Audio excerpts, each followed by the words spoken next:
السلام عليكم متابعي ومحبي القصص البوليسية، وأهلا وسهلا ومرحبا بكم في حلقة جديدة. أولا وقبل كل شيء، اللهم صل وسلم وبارك على سيدنا محمد وعلى آله وصحبه أجمعين، وأدعو الله سبحانه وتعالى أن يحفظنا ويحفظكم ويحفظ أبناءنا وأبناءكم من كل سوء وشر. مستمعينا الكرام، واحد الولد شاب الاسم ديالو عبد الغفور كان كيسكن بمدينة الصويرة، وكان كيشتغل بواحد الشركة.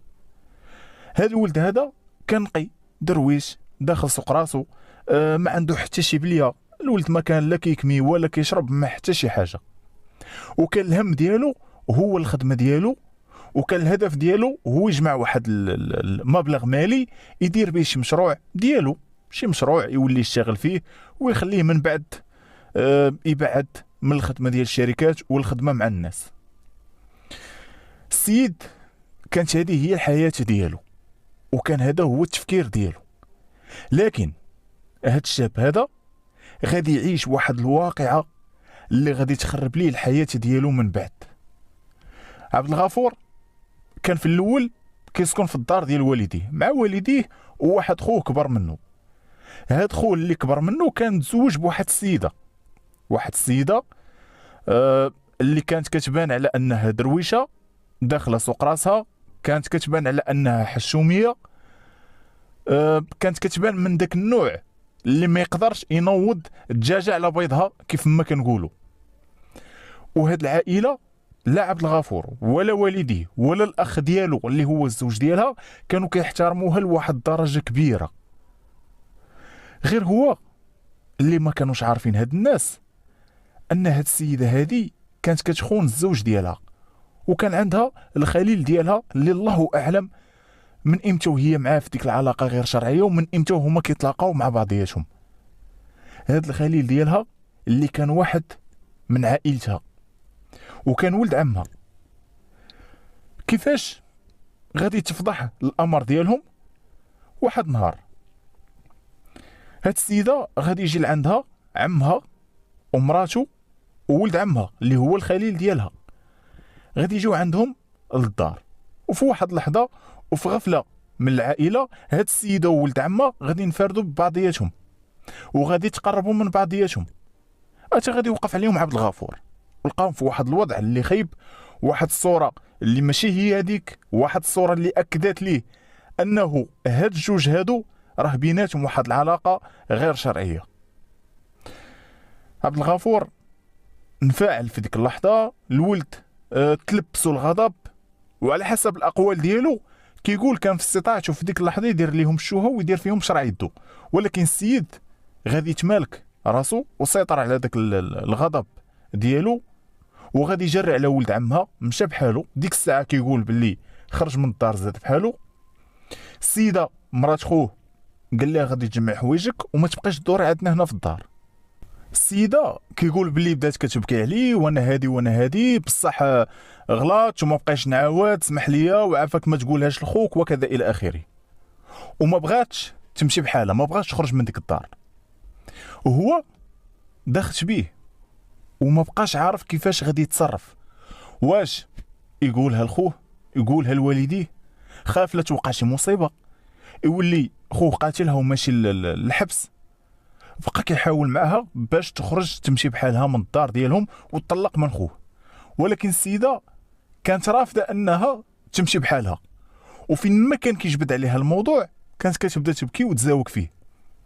فالسيد ما بقاش عارف كيفاش غادي يتصرف معاها، وما بقاش حامل حتى انه يبقى ساكن معاهم في نفس الدار ويشوف ديك السيده كدور قدامه وكتضحك على خوه ووالديه كانه حتى حاجه ما كاينه. فهنا عبد الغفور غادي يقرر انه هو يخرج من الدار ديالهم، وداكشي اللي دار مشى رهن واحد الشقه وسكن فيها، وبقى قليل فين كيمشي لعند والديه يشوفهم. وحتى لما كان كيمشي لعندهم ما كانش كيجلس معاهم بزاف، لا فقط كيشوفهم يجمع معاهم شويه ومن بعد كيخرج كيمشي بحاله. من غير ان عبد الغفور خرج من الدار ديالهم، فالسيد داكشي اللي شاف وعرف على مرات خوه غادي يخليه يمرض بالوسواس والشك، وهذا الشيء غادي يمنعوه حتى من الزواج. فالسيد ما بقاش كيفكر على انه يتزوج ويكون العائله ديالو حتى هو. علاش؟ لانه ولا كيقول الا انا تزوجت غادي غير نكرفس راسي وغادي نكرفس حتى السيده اللي غادي نتزوج بها، لانه غادي نولي كنشك فيها ومعذبها في حياتها ومكرفسها، وغادي نولي مانعها من انها تمشي لدارهم بوحدها وتبقى في دارهم، وغادي نمنعها من انها تخرج بوحدها، وغادي توصل بي لدرجه انني نقدر نخرج من الدار ونسورت على باب الدار، وحتى انا غادي غير نتكرفس. فكيقول بلي انا الا مشيت حتى تزوج غادي غير نكرفس راسي وما غاديش نبقى مرتاح في الخدمه ديالي، وتقدر توصل بيا حتى انني نمشي للخدمه، ولا قال لي راسي مراتك كدير شي حاجه من ورا ظهرك نقدر ديك الساعه نخلي الخدمه ونمشي للدار نتاكد. وكيقول باش انا ما نطيحش في هادشي كامل قررت باش عمرني ما نتزوج ونبقى عايش هاني مرتاح. ولكن اللي غادي يوقع فعبد الغفور لما سكن بوحدو ولا كيجيب معاه بنات لديك الشقه اللي رهن، بمعنى ان السيد ولا فاسد، ما باغيش يتزوج لانه كان خايف من الزواج ومن التكرفيس، ولكن ولا كيفسد، ولا كل مره معرف على بنت وجيبها معاه لديك الشقه، بقى على نفس الحاله حتى غادي يتعرف على واحد البنت، تكلم معاها، تعرفوا على بعضياتهم ولاو كيتلاقاو مع بعضياتهم مره فات انها مشات معاه للشقه اللي راهن، جلسوا مع بعضياتهم تماك وحاول انه يتقرب منها، ولكن كيقول باللي البنت امتنعات وقالت لي الا انا جيت معاك هنا راه ماشي معنيت هذاك الشيء اللي كتعتقد انت، انا جيت باش نجلس معاك شويه من بعد نمشي بحالي. وبقات مره كتجي لعندو لديك الشقه، وكانت شي مرات كيجيبها غير ديك التخمال ديال الشقه، كتجي كطرف ليه ديك الروينه وكتمشي بحالها. السيد بكثرة معاشر هاد البنت بدات ديك الافكار ديالو على الزواج كتغير، وبدا كيرجع للصواب ديالو، ونوى هاد البنت هادي للزواج، وكان باغي يمشي يخطبها من الدار ديالهم، لانه ولا كيشوف فيها ديك البنت المثاليه اللي هو غادي يتزوج بها وغادي يثيق فيها. ولكن قبل باش حتى هو يكون مرتاح 100% قرر انه يتبعها ويشوف هاد البنت فين كتمشي فين كتجي مع من كتلاقى، واش من خدمتها للدار كيف ما كان كيعتقد، واش فعلا هي البنت المثاليه اللي غادي يثيق فيها وغادي يعيش معاها مرتاح، واش كذا واش كذا واش كذا. فالسيد ولا كيمنك الخدمه ديالو كيتبعها، نهار الاول الثاني الثالث الرابع السيد غادي يلقى هاد البنت هادي كتعرف واحد خاينه، الله اعلم واش كان الخليل ديالها حتى هو، واش الصديق ديالها في العمل، واش من عائلتها، الله اعلم. المهم ان هاد السيد هذا عبد الغفور غادي يلقى هاد البنت هادي كتلاقى مع هاد خاينه، شافهم حتى تلاقاو مع بعضياتهم ومشاو كيدوروا مع بعضياتهم وشافهم على انهم كانوا ناشطين مع بعضياتهم. فهنا هاد عبد الغفور ولو انه كان باقي ما دار مع هاد البنت في الطاجين ما يتحرق كيف ما كنقولوا، فالسيد ولا كيقول مع راسو انا هاد السيده كنت تزوجت بها كون راها كتجيب هاد خاينه اللي ملاقيه به وكتدخلوا ليا للدار ديالي، كون راها دايره ما باغا من ورا ظهري، كون راه مضحكه فيا عباد الله وانا تيق فيها وفي دار غفلون، كون كذا كون كذا كون كذا. يعني السيد بداو كيتراكموا عليه افكار اللي خايبه، ولو انه كان مازال ما متاكدش من الامر ديال هاد البنت، وكان في استطاعته ان هاد البنت هذه يتفرق معاها ويمشي يكمل حياته. ولكن نقدروا نقولوا انه داكشي اللي كان شاف على مرات خوه وداك الغضب اللي كان كيحس به، ولانه كان ضرب الطم وما قال والو، فهادشي كامل غادي يبردوا في هاد البنت هادي، هاد البنت اللي كان الاسم ديالها أميمة، وغادي يفكر انه يصفيها ليها. داكشي اللي كان مشيتي يا ولد الناس خديتي واحد الطوموبيل من عند صاحبك خدام معك بحجه انك غادي تدي الوالدين ديالك لعند شي عائله، جبتي ديك الطوموبيل وعيطتي على البنت باش غير تخرج من خدمتها تدوز لعندك للشقه باش تكلم معها في الموضوع ديال الزواج. وقائع هاد الجريمه كانت في سنه 2009 وبالضبط نهار 3. فعلا البنت خرجت من خدمتها مع الخمسة، اول حاجه دارتها مشات عند عبد الغفور الشقه اللي راهن، 6 تقريبا وصلت لعنده، دخل البنت وامنها مزيان وبغفله منها غادي يطعنها بواحد الموس كبير جنويه، شديتي ديك البنت بقيتي كتطعن فيها في مختلف المناطق الجسد ديالها، توفات. وباش انت تشفي داك الغليل ديالك ذبحتي البنت وفصلتي الراس على الجسد وقطعتي الجسد ديالها لنصفين باش يتهنى من الجثه ديال هاد البنت هادي. خدا قلوعه ديال بلاستيك، كل قلع لوا فيه نصف الجثه وكل نصف داروا في خنشه ديال الزرع. الراس كذلك هو مثال، لواه في القلع ديال البلاستيك وخشاه في الخنشه.